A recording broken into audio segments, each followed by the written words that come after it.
Think you need third-party software for remote access? Windows has had a built-in RDP client all along. In Windows, open the Remote Desktop Connection app by pressing Windows key plus R, typing mstsc.exe and hitting Enter. You can also search for Remote Desktop Connection in the Start menu. Mac users should download the Microsoft Remote Desktop app from the App Store. Once the app is open, type the hostname or IP address of the remote machine into the computer field. A hostname looks like DESKTOPAB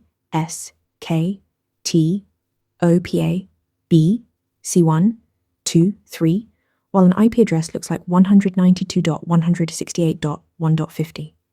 On a local network, either works. Over the internet, you will need the machine's public IP address. Then click Connect. Windows will prompt you for credentials. Enter the username and password for an account on the remote machine. For domain environments, use the format domain/username. Click OK and your remote desktop session launches. RDP listens on port 3389 by default. Your firewall must allow it. The options menu also lets you adjust display resolution, share local drives or your clipboard with the remote session, and save the whole configuration as an RDP file for quick reconnects. Open mstsc, type the remote address, enter your credentials, and you are in. Practice this on any machine you have access to. Ready to practice for your next interview? Interview Mentor lets you answer real questions just like this one. After each answer, you get a detailed grade and personalized tips to improve.